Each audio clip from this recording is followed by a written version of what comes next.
Assalamualaikum warahmatullahi wabarakatuh. Baik, ini adalah pertemuan kita yang ketiga ya di teknologi open source. Ya, di sini akan kita fokuskan pembahasan sistem operasi open source. Ya, pada dasarnya tujuan mata kuliah kita pada kali ini Anda diharapkan bisa memahami ya fungsi dasar ya, dari salah satu sistem operasi open source itu sendiri. Ya, kemudian mengetahui juga distribusinya dan repository yang ada ya. Dan tujuan khususnya tentunya Anda diharapkan mampu menjelaskan ya apa itu GNU atau Linux ya sebagai sistem operasi dan bagaimana menggunakannya gitu ya. Ya, itu yang pertama. Yang kedua, Anda juga bisa menjelaskan arti dari distro atau varian dari Linux itu sendiri. Kemudian menjelaskan arti dari repository atau repo ya, yang termasuk contoh isinya, baik yang open source ataupun yang tidak open source. Ya, yang terlihat di layar Anda ini adalah beberapa saja yang populer ya dari software open source ini. Yang sebelah kanan ini dibatasi oleh garis titik ini ya. Ke sebelah kiri ini, yang sebelah kiri adalah yang awal-awal populer ya di tahun 2015 ke bawahan lah gitu ya. Ini lebih populer dibandingkan yang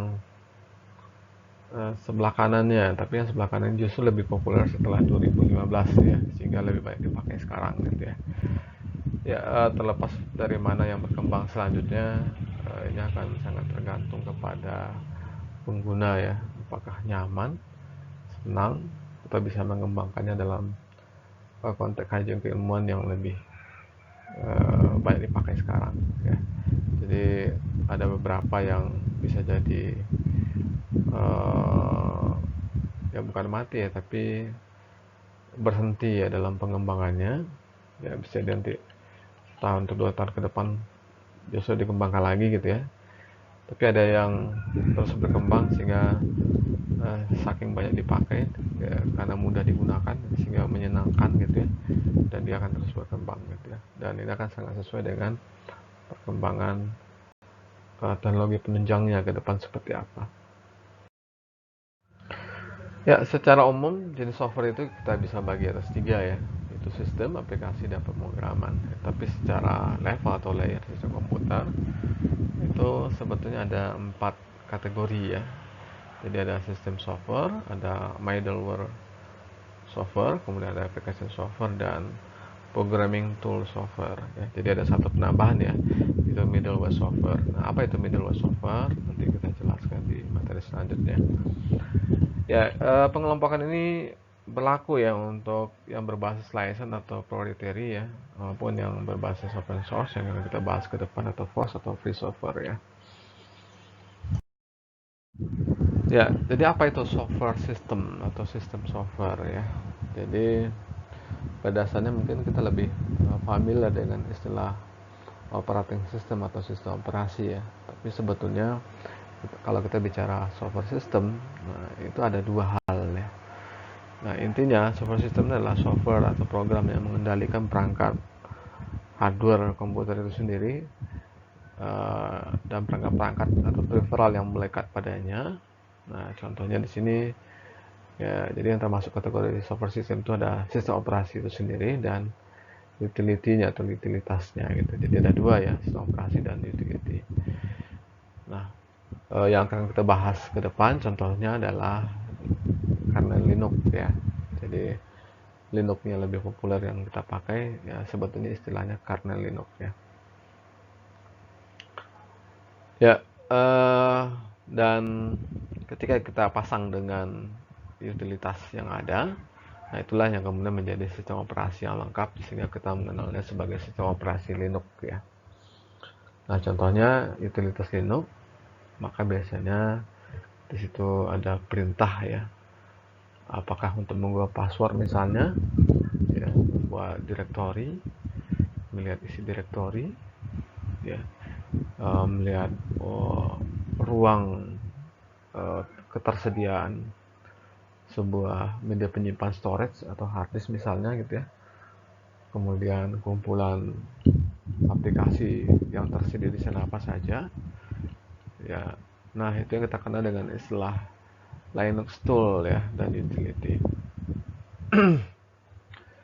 Ya, jadi pada dasarnya Linux itu berupa kernel ya. Jadi baik Windows sebenarnya inti dari sistem operasi itu ada kernelnya ya, cuman kernel dari Windows ya, tidak dikembangkan secara open source ya, kita mengenalnya hanya sebagai Microsoft Windows saja gitu. Tapi berbeda sama Linux. Nah, yang dikembangkan itu kernelnya ya. Maka biasanya istilahnya yang dipakai kernel Linux ya. Maka istilah kernel di Linux itu lebih populer dibandingkan yang ada di Windows. Ya, jadi kalau kita bicara kernel, ya kernel ini adalah merupakan inti dari sistem operasi ya. Nah, ini pertama kali dikembangkan oleh Linus Torvalds ya. Maka istilah Linux itu mengacu kepada namanya gitu ya. Ya, biasanya sebuah Linux ya, atau Linux ya, itu dilengkapi oleh library atau pustaka program ya. Jadi biasanya kita mengenalnya dengan istilah GNU ya, GNU Linux ya, dengan istilah jlib ya, dan properties lainnya sehingga membentuk istilah operating system GNU Linux atau GNU garis miring Linux ya, dengan panggilan singkatnya Linux ya atau Linux. Jadi cara membacanya ini tersendiri nih ya. Jadi kalau Anda cari di YouTube itu Stallman atau Linus Torvalds ini akan membacanya dengan logat yang khas gitu ya. Jadi nggak seperti kita orang Indonesia yang membaca apa adanya gitu ya. Ya, yang jelas Linux ini tersedia dalam berbagai jenis komputer. Jadi kalau kita mengenal ada laptop, ada desktop, ada server. Ya dalam skala yang lebih besar ya, ada mainframe hingga superkomputer. Maka Linux ini tersedia di semua ini gitu ya. Nah, berbeda dengan Microsoft yang ya hanya tersedia dari beberapa kategori saja. Ya seperti di perangkat mobile yang mungkin tidak begitu populer bahkan gitu ya, dengan Windows XE-nya gitu ya. Ya kemudian Windows servernya, Windows Net-nya, nah, itu juga tidak begitu populer ya untuk jaringan ya. Yang lebih kita kenal itu Microsoft Windows ya dalam kategori laptop atau desktop saja. Ya, jadi kalau bicara Linux, nah ini merupakan salah satu ya dari sistem operasi open source ya. Jadi Linux itu hanya satu bagian saja dari sekian banyak distro yang tersedia ya. Jadi ada yang mungkin tidak saya jelaskan sini, tapi saya bacakan saja ya. Jadi ada Unix, ada Xenix, ada Minix gitu ya. Ya itu beberapa dari jenis sistem operasi yang ada pada open source gitu ya. Nah, Linux sendiri itu banyak distronya gitu ya. Nah, seperti yang Anda lihat di atas itu lebih dari 15 jenis ya. Ada berapa itu? Ya, lebih kurang ada sekitar 17 ya. Tapi sebetulnya lebih dari 17 ya. Lebih dari 20-an makan gitu ya. Jadi barangkali akan sangat tergantung kepada setiap negara ya, itu akan banyak distro-distro yang dikembangkan ya. Seperti Indonesia itu ada istilah Blankon gitu ya, ada istilah Garuda dan seterusnya gitu ya. Nah di India apalagi Ubuntu misalnya ya, kalaupun di Indonesia juga ada istilah Ubuntu ya, seperti Subuntu, Ubuntu gitu ya. Bahkan ada yang versi Islamic Ubuntunya gitu ya. Jadi banyak sekali jenis distro yang dikembangkan yang berbasis Linux ini ya. Jadi karena memang dia merupakan sebuah sistem operasi yang gratis di bawah license dari GNU itu sendiri. Jadi karena dia berbasis GNU, ya sebetulnya dia merupakan kategori GPL ya, General Public License ya. Artinya dia dapat dipakai pada bermacam-macam platform hardware yang tersedia. Ya, bahkan kalau bicara Linux ya, kita sebetulnya lebih identik ya, Linux itu bicara dengan aplikasi-aplikasi yang berbasis server ya. Kalaupun Linux itu sangat banyak dikembangkan dalam aplikasi desktop atau laptop atau PC itu sendiri ya. Bahkan perusahaan-perusahaan berskala yang sangat populer, skala besar ya, enterprise ya, seperti Google, Facebook, IBM, Oracle ya, Twitter, Amazon dan seterusnya ya, bahkan Microsoft sendiri ya yang mengembangkan Windows itu server-server yang mereka pakai masih berbasis uh, open source itu sendiri ya. Jadi jangan heran nanti ya ketika sebetulnya kalau bicara server atau jaringan, nanti Anda sebetulnya lebih banyak berinteraksi dengan aplikasi-aplikasi berbasis open source gitu ya. Kalaupun skalanya ada yang freeware ya, ada yang enterprise atau berlicense atau proprietary gitu. Seperti Red Hat misalnya atau Red Hat ya, SUSE ya, dan segala macam yang nanti yang berbayar ya. Ya, ini beberapa contoh saja yang selain Linux ya. Jadi ada istilah GNU Hard ya. Ini dikembangkan oleh pengembangnya sendiri, penemunya Richard Stallman ya, melalui sebuah yayasan free software mereka, termasuk yang unique like gitu ya. Jadi istilah like di sini tambahan saja ya, sebetulnya namanya unique ya. Ya, unique like itu berarti yang bahasanya unik ya. Nah, itu banyak sekali. Jadi pada dasarnya kenapa kita lebih banyak mengenal Linux, karena memang yang lebih cepat berkembang itu ya, dibandingkan yang GNU Hard ini sendiri ya. Jadi kalaupun Stallman sebagai pengembang penemu GNU-nya, itu yang dikembangkan lebih banyak itu yang Linux, yang dikembangkan oleh Linus tadi gitu ya, Linus Torvalds gitu ya. Nah, tadi saya sempat bahas tentang Minix ya, Minix ya. Nah, justru yang Linus ini menginspirasinya dari sini, kalaupun yang dikembangkan yang GNU-nya gitu ya. Jadi inspirasi dari seorang Linus Torvalds itu dari sini ya. Jadi ini merupakan bagian dari Unique itu sendiri ya, yang dikembangkan justru oleh pengembang aplikasi-aplikasi server ya, artinya berbasis jaringan ya, yang kita kenal ya, namanya dengan Tannenbaum ya. Proses Tannenbaum ini ya bapaknya jaringan gitu ya. Ini justru mengembangkan BSD ya, open source ya. Jadi open source BSD atau BSD family ya, ini banyak sekali ya yang berkembang. Nah, itu justru banyak yang berbasis license atau proprietary atau berbayar gitu ya. Jadi BSD itu adalah singkatan dari Berkeley Software Distribution. Tadi saya bilang banyak ya, ada FreeBSD, ada OpenBSD, ada NetBSD, ada PCBSD, ada namanya lain ya, pakai Dragonfly gitu ya. Ini juga termasuk bagian dari Unique Like itu sendiri gitu ya. Bahkan termasuk Darwin ya. Darwin kan nama yang lebih dikenal dengan teori evolusinya ya. Jadi ini merupakan turunan ya, bukan turuan ya, tapi turunan dari FreeBSD ya, yang merupakan dasar sistem operasi yang tidak berbasis open source ya, seperti Apple ya, dengan macOS-nya ya. Jadi yang macOS X itu ini dikembangkan dari apa namanya ya, dari Apple ya, perusahaan Apple yang berbasis license ya. Jadi untuk skala baik desktop pun server ya, iOS itu ya banyak ya. Jadi memang kalau khusus kita bicara iOS dari sejarah sampai yang sekarang gitu ya, ini akan sangat banyak sekali ya yang bisa saya jelaskan nanti gitu ya.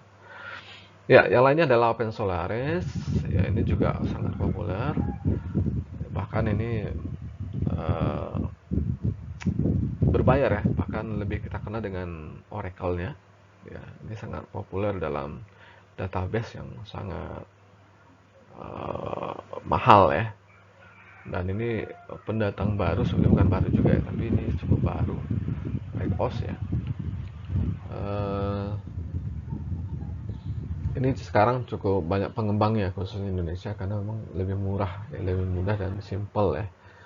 Jadi ini kalau Anda pelajari mungkin menarik ya. Ya, jadi ini eh, pada dasarnya ini juga dikembangkan ya tanpa menggunakan kode resource ya. Sistem seperti halnya Microsoft Windows yang berasal dari DOS ya. Nah, jadi kalau Windows itu berasal dari FreeDOS ya. Jadi dulu ada namanya MS-DOS, nah Microsoft DOS gitu ya. Jadi Microsoft Windows itu dikembangkan atau dibeli license oleh Microsoft sehingga namanya menjadi MS-DOS yang kemudian kita kenal dengan istilah Microsoft Windows gitu ya. Ya, jadi kalau kita bicara tentang sejarah Linux, ya ini cara bacanya ya. Jadi ada E di sini, Linux gitu ya.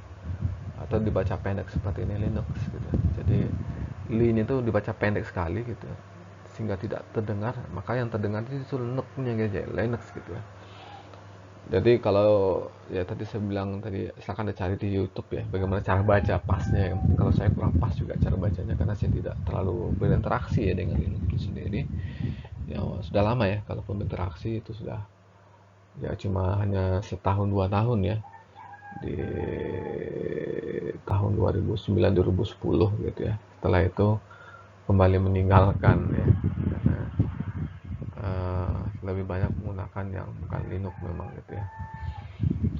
Em, jadi ini sudah saya jelaskan tadi ya. Jadi ini dirilis pada 5 Oktober ya. Jadi pasnya di 5 Oktober. Berarti sesuai ya dengan bulan ini ya. Ini sudah ulang tahun yang keberapa ini berarti ya. Di tahun 1991 ya.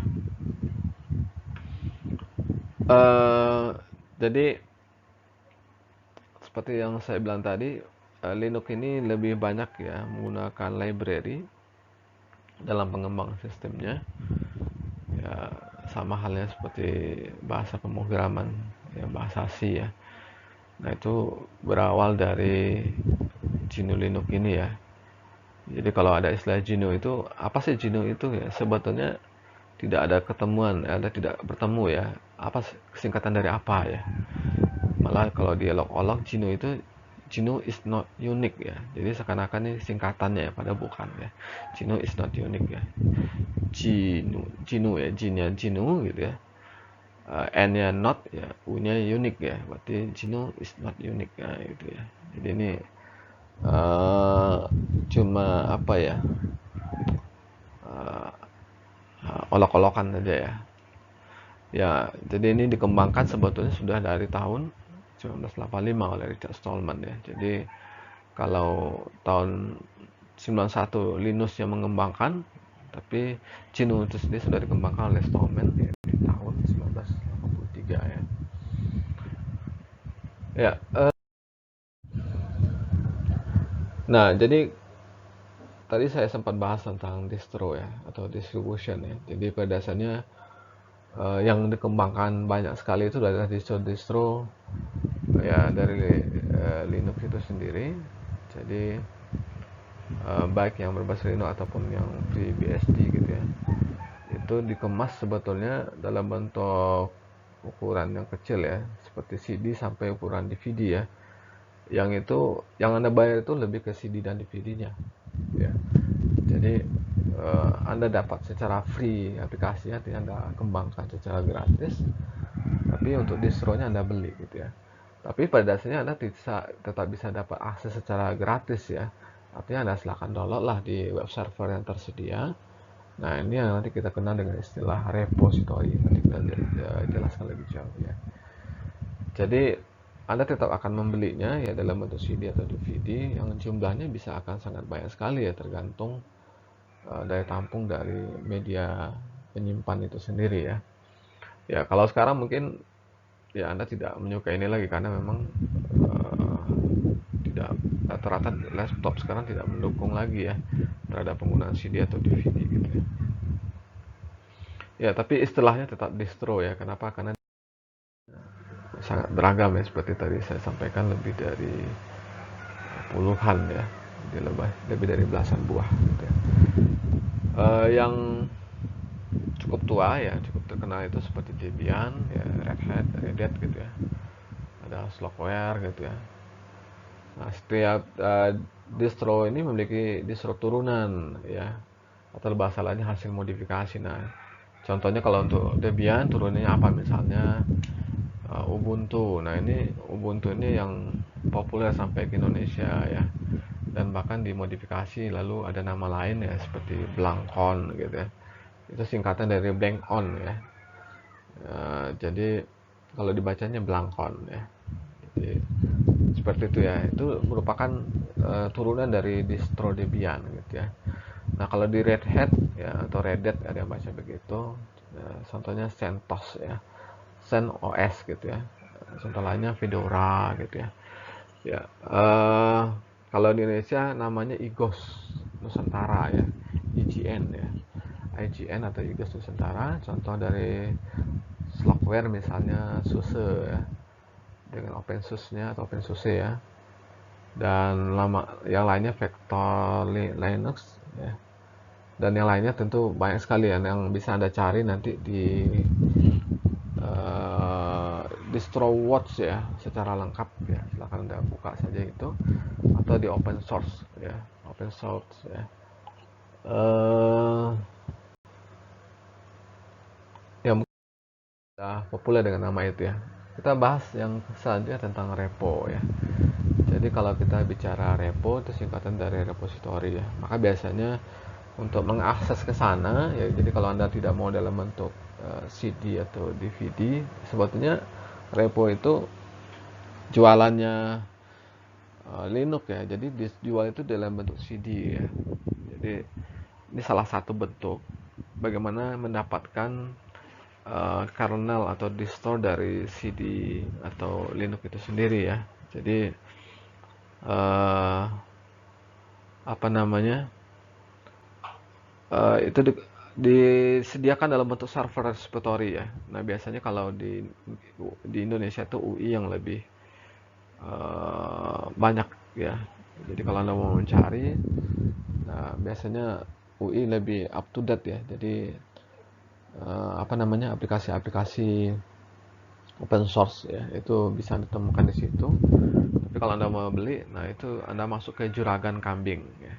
Namanya juragan titik kambing titik UI titik AC titik ID atau juragan.kambing.id.ic.id ya.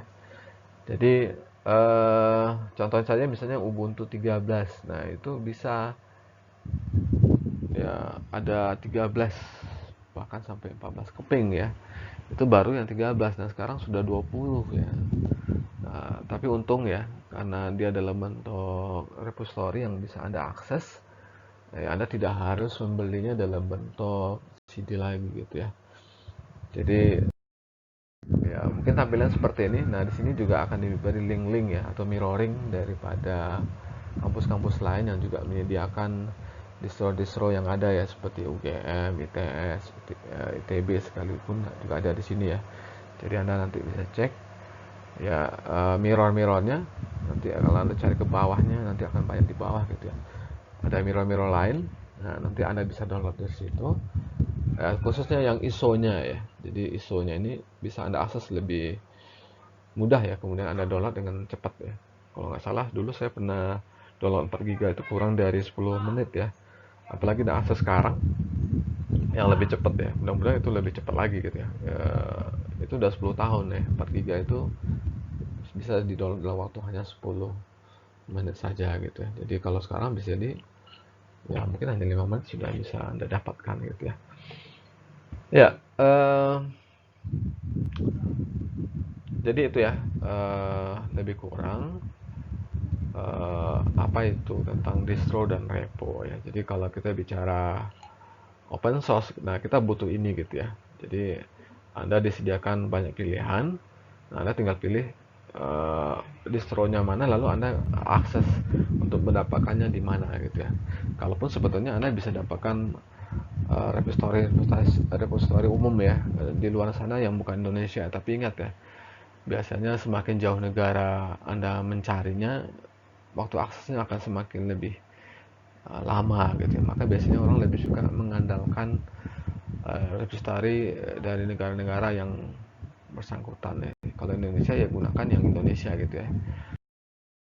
Ya, jadi bicara open source ya, sebetulnya kita bicara juga tentang kenapa sih sebetulnya Linux itu seperti ini ya. Jadi sebetulnya eh, dia memiliki ciri dan spesifikasi ya. Jadi kenapa Linux itu gratis misalnya, sebetulnya tidak juga gratis ya.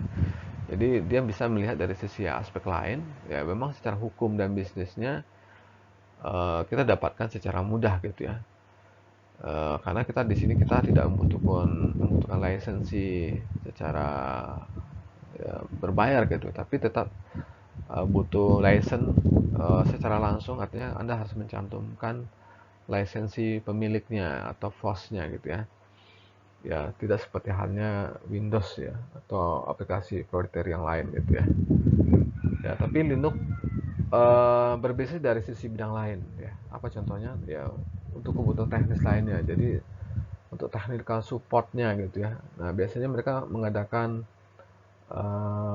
kursus-kursus gitu ya, atau dukungan buku-bukunya itu biasanya harga buku e-booknya juga berbayar gitu ya, baik buku online ataupun offline-nya biasanya harganya lebih mahal gitu ya.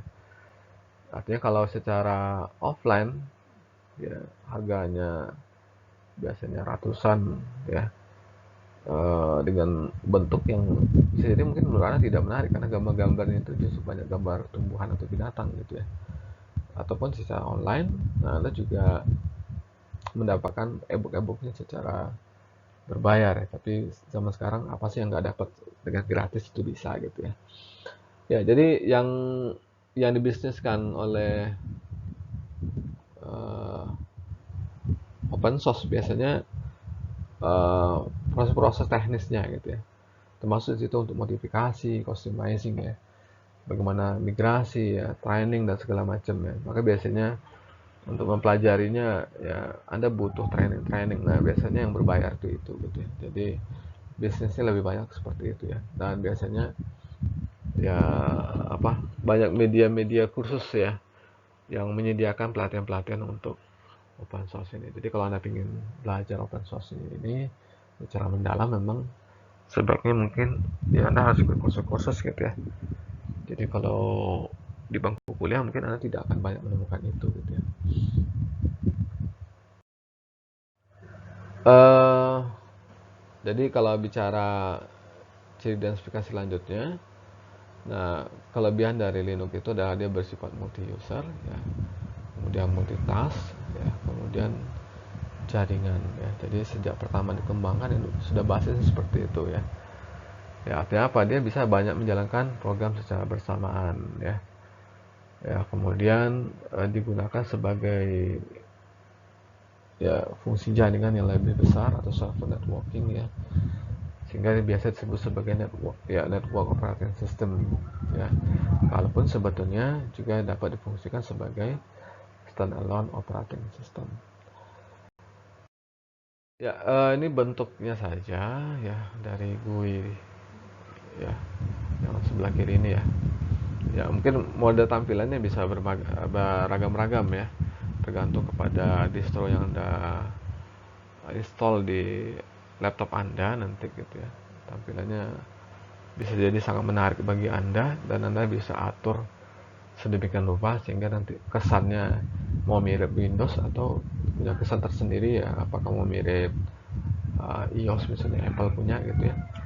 Ya, dan segala macam itu bisa ya, modifikasi-modifikasi itu sangat memungkinkan sekali di Linux ini ya. Bahkan Anda bisa buka desktop itu multi desktop ya, lebih menarik dibandingkan Windows gitu ya. Ya, tapi pada dasarnya seperti tadi saya bilang ya, Linux itu lebih banyak dikembangkan dalam bentuk command line atau text user interface ya, seperti yang Anda lihat di bagian kanan ini gitu ya. Jadi memang basis daripada Linux itu memang command line, artinya Anda proses-proses penjalanan program atau script program itu ya berbasis text gitu ya. Anda lebih banyak menulis, kalaupun ya bisa Anda bantu dengan copy paste gitu ya. Tapi kalau bicara menarik atau tidak, ya mungkin tidak akan menarik memang gitu. Tapi kalau kita bicara pemrograman ya, basic pemrograman itu ya seperti itu gitu. Jadi Anda jangan bicara menarik tidak menarik gitu ya.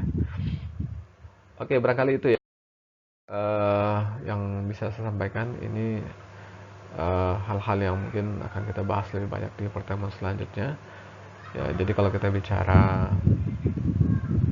tampilan atau antarmuka, ya Linux itu lebih banyak bicara di modus text ya, atau TUI, ya, text user interface, atau yang bisa kita kenal dengan istilah CLI atau command line interface ya. Artinya dalam bentuk teks, modus ya. Kemudian ya baik karena Linux ataupun toolnya juga begitu. Ya kalaupun sebetulnya ya GUI-nya juga ada ya, sehingga kita banyak mengenalnya dalam bentuk desktop, itu juga sangat menarik ya. Tadi sudah sempat saya bahas sekilas ya. Dan bahkan di Windows saja dengan BASH-nya, Edge ya, Edge-nya atau BAS ya, Bound Agent Shell ini juga didukung oleh Windows, khususnya Windows 10 ya. Tapi nanti ada syarat ya, nanti seperti apa akan kita jelaskan di pertemuan selanjutnya. Jadi Anda bisa menjalankan Linux ini di Windows ya, khususnya Windows 10 ya. Kalaupun sebetulnya command line di Windows sudah populer dari awal ya, tapi khusus untuk Linux-nya ya, kalau bicara dual OS ya, itu sangat mungkin ya, baik terpisah ataupun ya Linux under Windows atau Windows under Linux, itu juga memungkinkan ya. Ya, tapi yang jelas sistem CLI ini atau sel CLI ini dibandingkan sel GUI itu punya kelebihan, itu lebih cepat ya. Ya kenapa? Karena ringan ya, jadi lebih cepat dan ringan. Tapi dia juga punya kekurangan. Nah, kekurangan itu tadi ya, kurang menarik di mata kita ya, sehingga mungkin Anda tidak begitu familiar nanti ya, kok begini kok begitu gitu ya. Nanti itu akan Anda dapati ke depan ya. Kenapa? Karena memang perintah-perintahnya pun rata-rata Anda mungkin melihatnya juga asing ya. Mungkin beberapa istilah saja mungkin Anda sudah kenal ya, seperti clear gitu ya, mungkin sudah tahu lah gitu ya. Tapi apa itu LS, CD ya, PWD dan seterusnya gitu ya, mungkin Anda tidak begitu familiar. Nah, ini akan kita pakai ke depan di praktek-praktek kita ya. Hanya pengenalan saja, mungkin nanti bisa Anda baca ya, karena di slide ini atau file PDF yang saya kirim di Google Classroom ya, itu sudah saya kasih, Anda baca saja. Dan ini adalah perintah-perintah dasar ya, yang wajib Anda pahami, yang wajib Anda kuasai dalam praktek nanti gitu ya. Jadi ls itu merupakan cara kita untuk melihat isi file atau directory ya. cp itu untuk mengcopy file ya atau directory. Jadi kalau di Windows rata-rata kita tinggal copy paste gitu, tinggal klik kanan klik kiri selesai gitu ya. Kalau di sini kita menggunakan operasi command line, mengetiknya satu persatu, dan perintahnya akan sangat beragam nanti ya, karena nanti ada variasi-variasi dari perintah-perintah ini gitu ya. Jadi silakan nanti Anda baca, Anda pahami ya. Mungkin Anda bisa gunakan resource media lain untuk memahami ini gitu ya, apakah via Google atau YouTube ya, bisa Anda tonton ya dari video-video lain seperti apa sih penggunaannya gitu ya. Jadi kalau nanti di video yang saya berikan ini tidak Anda pahami, Anda bisa cari referensi-referensi yang lainnya ya. Sekian mungkin dari saya. Lebih atau kurang mungkin kalau ada yang mau ditanyakan bisa Anda sampaikan di grup WA ataupun di PCR nanti. Nah, ya, sekali lagi terima kasih atas perhatiannya. Sekian dari saya. Assalamualaikum warahmatullahi wabarakatuh.